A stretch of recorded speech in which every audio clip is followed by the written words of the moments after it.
موسم گرما کی آمد کے ساتھ ہی ہم میں سے اکثر افراد کو بس اس بات کا انتظار رہتا ہے کہ میٹھے اور رسیلے آم کب بازار میں دستیاب ہوں گے۔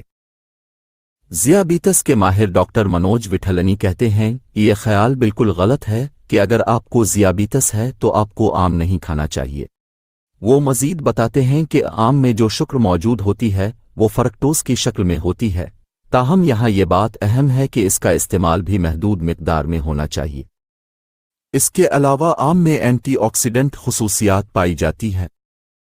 اس میں فائبر اور پوٹیشیم ہوتا ہے جو ہاضمے کے عمل میں مدد دیتا ہے، اور یہ دونوں اجزاء بلڈ پریشر کو کنٹرول کرنے میں مدد دیتے ہیں۔ فائبر خون میں آم سے شکر کے جذب ہونے کی رفتار کو سست کر دیتا ہے، اور یہ جسم کے لیے کاربوہائیڈریٹس کے بہاؤ کو منظم کرنے اور خون میں شکر کی سطح کو مستحکم کرنے میں مددگار ثابت ہوتا ہے۔ آم کا گلاسیمک انڈیکس یکساں ہوتا ہے، لہذا اگر آم کو صحیح مقدار میں استعمال کیا جائے تو یہ فائدہ مند ہوتا ہے۔ کم گلاسیمک انڈیکس والی غذائیں معمول کے مقابلے میں آہستہ آہستہ ہضم اور جسم میں جذب ہوتی ہیں، جس کے نتیجے میں اچانک اضافے کے بجائے بلڈ شوگر کی سطح میں بتدریج اضافہ ہوتا ہے۔ گلاسیمک انڈیکس کیا ہے؟ گلاسیمک انڈیکس میں خوراک کے استعمال اور اس کی وجہ سے جسم میں موجود شوگر لیول پر اس کے اثرات کی درجہ بندی کی جاتی ہے۔ اس کا پیمانہ 0 سے 100 تک ہوتا ہے، جہاں 0 اس بات کی نشاندہی کرتا ہے کہ کھانے کا جسم میں شوگر کی مقدار پر کوئی اثر نہیں ہوا، اور 100 کا مطلب ہے کہ جسم میں شوگر لیول میں انتہائی اضافہ۔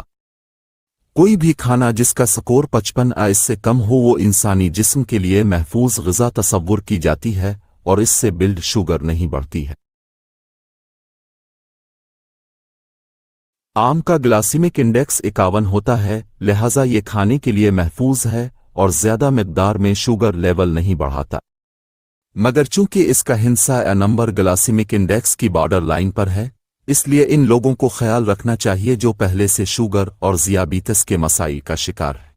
تحقیق میں مزید بتایا گیا ہے کہ آم کے گلاسیمک انڈیکس کو کم کرنے کے لیے اسے دیگر فائبر سے بھرپور غذاؤں جیسا کہ سلاد، دالیں اور اناج کے ساتھ کھانا چاہیے۔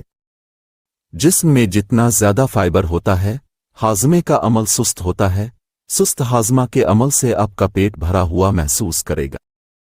اس کے علاوہ فائبر بلڈ شوگر لیول کو تیزی سے نہیں بڑھائے گا۔ جب آم کھایا جاتا ہے تو ایک فرد ایک آم کھاتا ہے، لیکن جب اس کا جوس ملک شیک بنایا جاتا ہے تو اس میں 2 یا 3 آم استعمال ہوتے ہیں، اور بات یہاں رکتی نہیں بلکہ اس میں چینی کا استعمال بھی کیا جاتا ہے، جس کی وجہ سے شوگر بڑھ جاتی ہے۔ اس لیے ایسے پھل جس سے شوگر لیول بڑھنے کا خدشہ ہو اسے کاٹ کر استعمال کیا جانا فائدہ مند ہوتا ہے۔